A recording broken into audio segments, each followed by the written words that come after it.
All right. Well, good morning for me.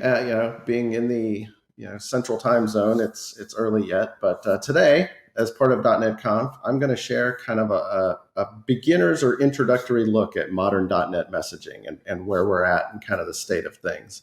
My name is Chris Patterson. I'm the author of MassTransit. It's an open source project that's been around for, I think, 14 years now. It seems like a long time. But the site is MassTransitProject.com if you're interested afterwards, and I'll have a link to that. Let me see if I've got my PowerPoint. The agenda that we're going to cover today, because we are kind of keeping the sessions fast and loose today. I'm going to start by setting up the context of an existing order API. It's written in ASP.NET Core, or I guess ASP.NET 5 now. I'm going to kind of show just a basic controller that talks directly to Entity Framework Core. And then, we're going to take the idea that, okay, well, now how can we make this asynchronous? How can we make this so that we're using, a message broker so that we can do asynchronous processing of order submissions, so we can increase our system's availability. If the database is busy or backed up, we can write that off to a message queue and then process those order submissions, asynchronously from other systems. So I'm going to do that. I'm going to keep it simple. I'm going to keep the code within a single solution, and I will post the code after the session up on GitHub so that you can get to it. So first, let's start with the existing solution that we have today. Now, if you've used ASP.NET Core, this looks pretty familiar. We have a controller called an order controller. It has a couple of different methods. It has a method to retrieve an order. Obviously, you're going to do a get. And it has a method to submit an order. And I'm going to stop here at the submit.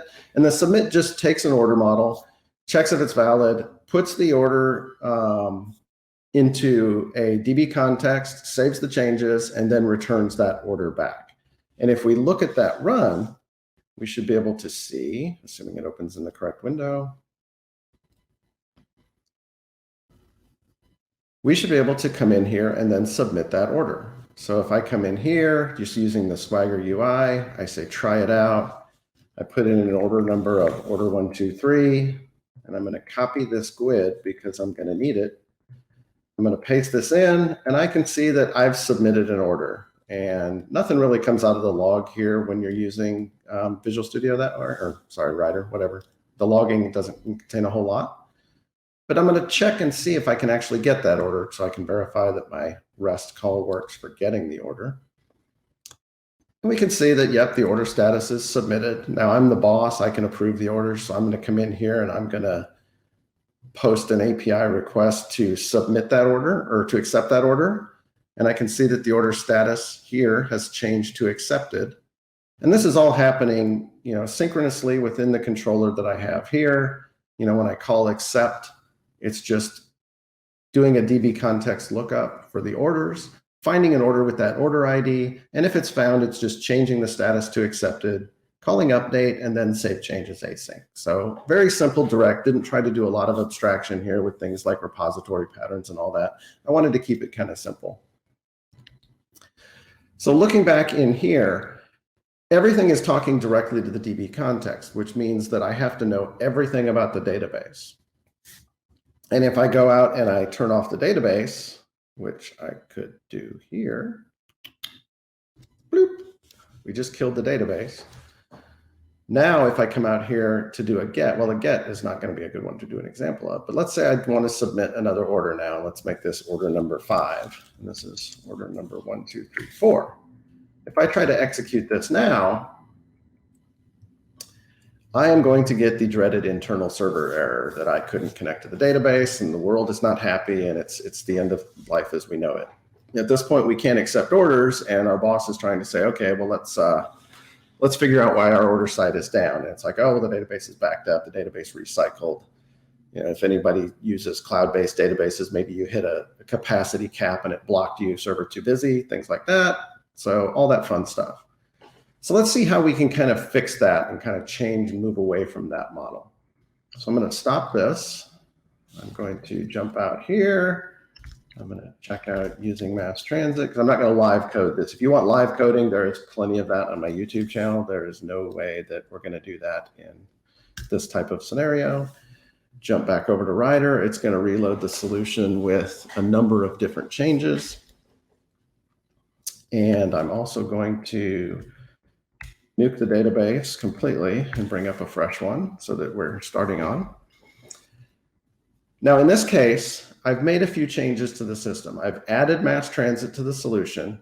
And in this example, I'm using Azure Service Bus. So why not use Azure Service Bus for .NET Conf, right? MassTransit is an abstraction on top of message brokers. So in this example, I'm using Azure Service Bus, but I could just as easily use other brokers like RabbitMQ or Amazon SQS or ActiveMQ.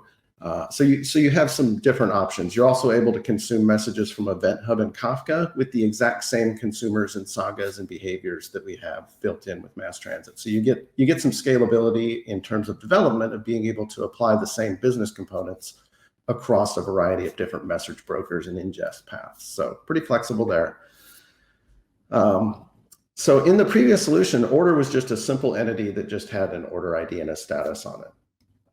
But for this example, we've updated our controller to use a MassTransit saga. So sagas are a component of MassTransit that MassTransit supports sagas through a state machine implementation. So instead of being a simple entity with no behavior, we're able to combine an entity with a state machine behavior that's driven by messages.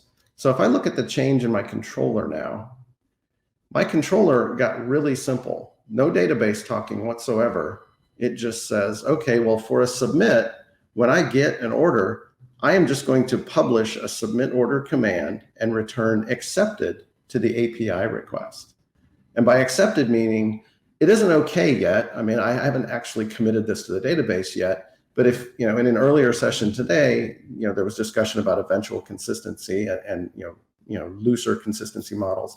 I'm accepting that order and putting it into a message queue and then returning accepted. There's a chance that if they immediately turn around and call get, that it won't be in the database yet. And that's something that can be handled a number of different ways if you need that immediate visibility.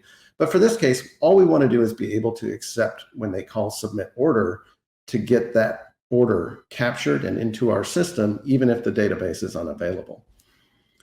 So there's no talking to DB context. There's no dependency on DB context whatsoever. I'm dependent upon a few different MassTransit interfaces across the system. So did I bring up the database? Yes, I did. So let's start with just a simple run of this and see how the behavior has changed, and then we'll walk through how some of that happened. So when I run this solution now, it's obviously going to build. Hopefully I didn't lose any of my connection strings.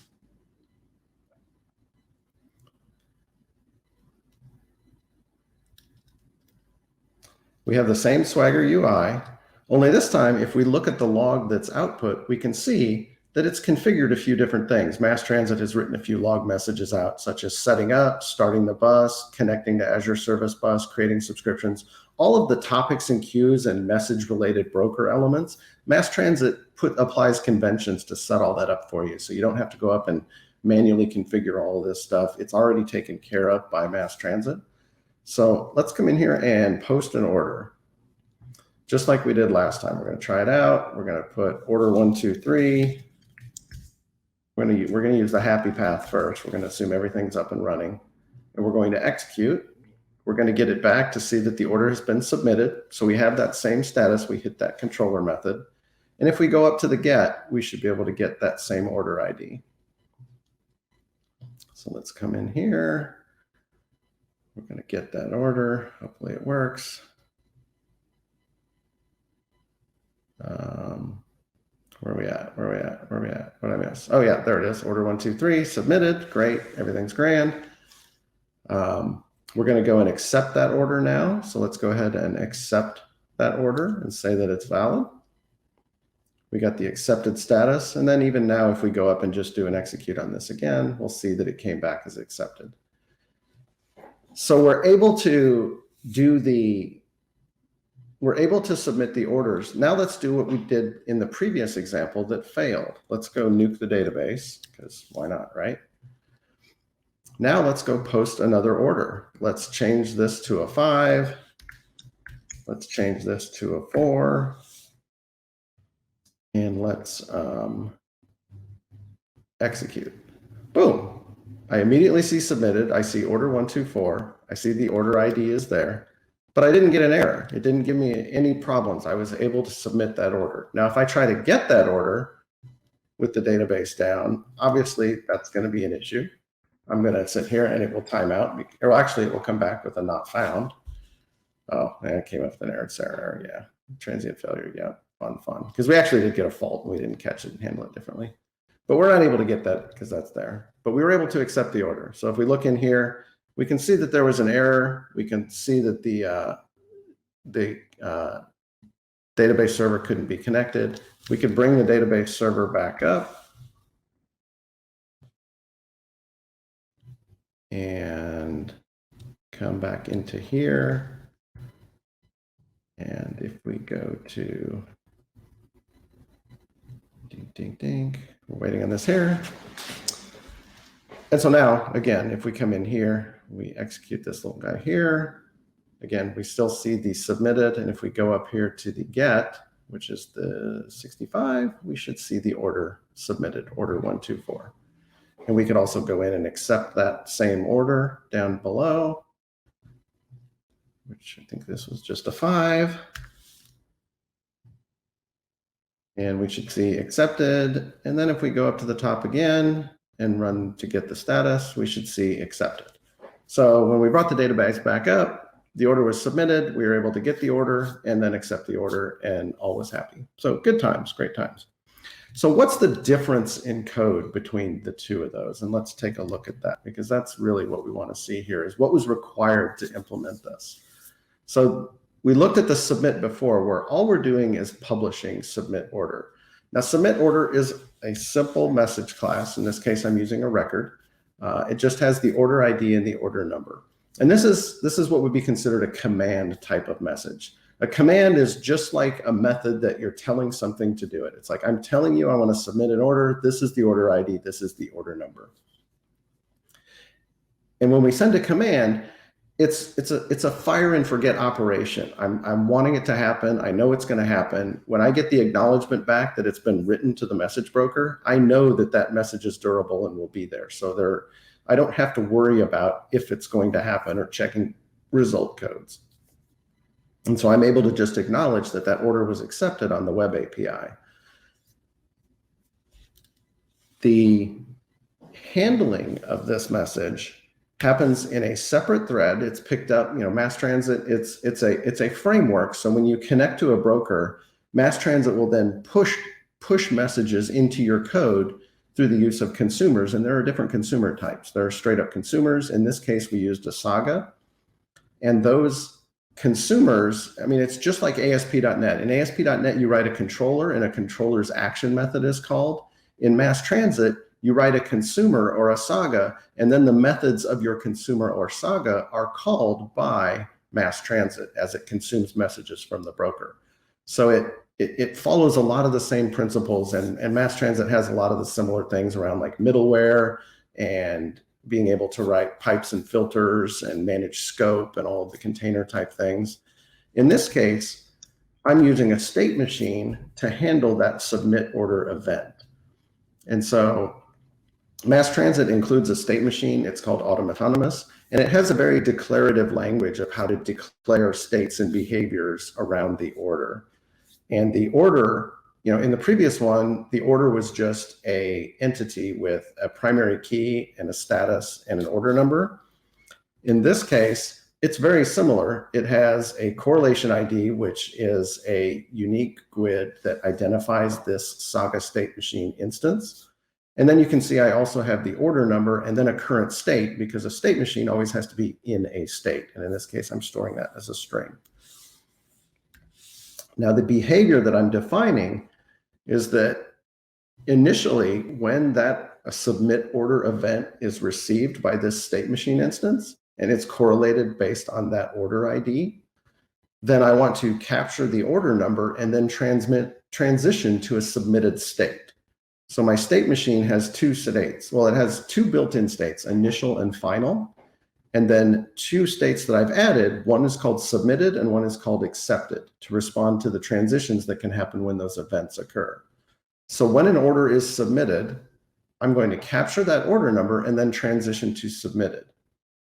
Now, when the order is accepted by calling that second API call, MassTransit is going to correlate that accepted event, which is right here, very similar, but only just has the order ID. It is going to correlate that accept order event into the same instance that was created by the submit order message. So it's essentially doing that lookup in Entity Framework to get the instance of that state, load it up, and then execute the state machine passing it that instance. So you can see the context that's passed in for these methods. Instance is the Saga state machine instance, and data is the actual event that triggered that behavior to happen. It'd be similar to the arguments in an action method within a controller body. But this gives you that state-based, so you don't have to say if this happened and that happened and all that, and it gives it very good flow. So when the order is accepted, I transition to accepted, and then in this case, I respond with the actual order. Now, they don't have to wait for that, but they can. But if they wanted a response, it will send the response to that initial and just pass that order back to them with the current state showing that it's now accepted. I transitioned beforehand because if I were to respond and then transition after, it would still be in the previous state of submitted. So that is how the state machine behaviors work. When I configure this, so in the order controller, when it publishes that submit order, in the background, that receive endpoint, which is a MassTransit, it maps to a particular queue in Azure Service Bus. It is going to receive that message. It is going to create an instance of the state machine, execute that event, load that state from the database, or create a new one if it does not exist, execute that behavior, and then persist that state back to the database. So it isn't like I'm keeping call stacks in memory and I'm not nesting down, keeping each of those state machines in memory. They're all persisted out to disk, so it becomes a very scalable solution. You don't have to have it all across, a bunch of memory, things. Whereas if you have multiple awaits, await basically just holds a call stack as you call something else. So anyway, tangent. But so then I respond with that accepted. And then as you can see, when I do the accept, which is the API call to accept, I'm using a request client because I want to get a response of either order or order not found. So I'm going to send that message and it's going to go to that endpoint. The Saga engine with its MassTransit is going to get that accept order command. It's going to pass it to that Saga instance. It's going to do its thing. So for instance, if we come in here and try to accept an order that doesn't exist, let's say I want to accept on order number 66, which I know isn't there, it tells me that failed to fetch. Why did I do that? Is the site running? Oh, I don't think it's running anymore. Did I kill it? Yeah, I killed it. So there's nothing to connect to. So let's just leave it running. Wait for this to spool up real quick. Okay, so now if I try to run this, we'll see that it should come back pretty quick with a order ID and a 404 saying it was not found. So you tried to accept an order that was not in the database. Now, if I were to go in and actually submit that order with a 6, let's put a 6, we'll execute that. Now, if I were to actually go in and try to accept that order, in this case, it would be accepted because it was received out there. Now this, distributed messaging, this is, just a taste. It's just kind of an introduction of how easy it is to add asynchronous processing. And I say easy because I've been doing it forever, but whatever.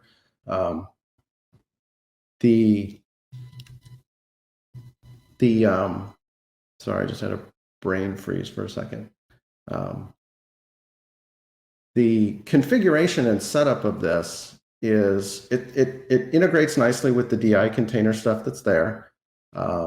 It's all based on, using the configure services. There's the add MassTransit expression that opens up, the configuration. In this case, I'm telling it I'm using this state machine and I want to store it using an existing database context. And in this case, I'm using Postgres. I'm adding request clients, which I use to accept the order and get the order because they're request response type patterns, whereas the submission of the order is just published. One of the questions that I get kind of often is, but if submit order is a command, why are you publishing it? And the reason is publish is really, I mean, PubSub is great because you don't have to know who's consuming the message. And I mean, I own the system. I know that if I publish a submit order command, I have one component that consumes that. So rather than trying to tightly couple to an address or know how to get that to the destination, I can just publish it and I know that I have a single consumer for that command. So I don't have to worry about it. It's routing for free. I don't have to have like a service catalog or anything. Now, for events like order submitted, I may publish that anyway because I may have 3 or 4 listeners or consumers that are going to consume that order submitted event that would tell other systems, okay, well, if an order was submitted, I need to go and see if we have that stuff in inventory to maybe pre-allocate it, or I need to go check the customer ID of that order and see if they're a bad debt risk. You know, all the different things that could go in and place a hold or a block or cancel that order based on, oh, they tried to order a PlayStation 5 and good luck getting one of those because they just don't exist. You know, I don't care what people say, the pictures are fake. I've never seen one in person.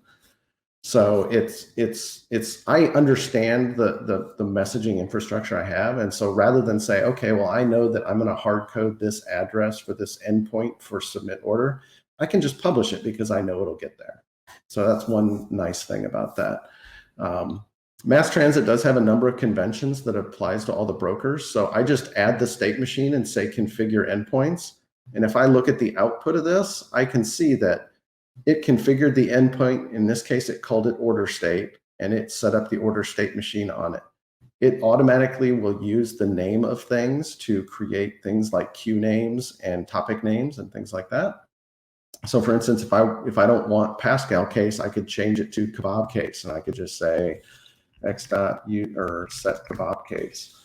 And now my names would be like order dash state. So it's really easy to change a lot of the conventions or write your own. And there are a lot of ways to add like filters and retry handlers and that type of stuff as well. So for instance, with a state machine, I would almost want to always have a retry handler and an outbox so that I can handle concurrency exceptions, things like that. So we're at about 8:22 my time. We have about 8 minutes left. I don't know if there's any questions or if anybody's posted any. If you do have questions, you can post them on Twitter with the hashtag .NETConf. I think that's how everybody's doing it. If not, I'll just kind of keep going. I talked about how MassTransit sets up the topology on the broker and everything for you. You can see here where it's creating like topics for each one of the message types I have. You know, I have a get order message, a submit order, and accept order. So it's creating topics in Azure for that. It's creating the queue for order state, which allows the messages to be pushed there. And then it's creating subscriptions to bind the messages from those topics into that order state queue. So like I said, it does a lot of the work through the configuration there. Then you can see it start up. There's a lot of debugging info. You know, one of the things about asynchronous systems is it can be really hard to debug. So putting things like telemetry, if you have App Insights, MassTransit uses the activity reporting so that you can get complete call stacks and call trees in App Insights, so you can see across all your messages, across all of your systems, you're able to see kind of a continuous nested flow that kind of digs in, and it almost looks like a Gantt chart, I guess. I can't think of another way to describe it, but it's a full timeline view of kind of the whole message behavior. And here you can see, but just by looking at the logs within MassTransit, I can see that I sent a message. In this case, it was accept order. And then that order was actually, message was actually received by the state machine. It was processed, responses were sent. You're able to kind of see that flow all through there. So if we don't have any questions thus far, I was going to show one more aspect that's kind of nice about MassTransit.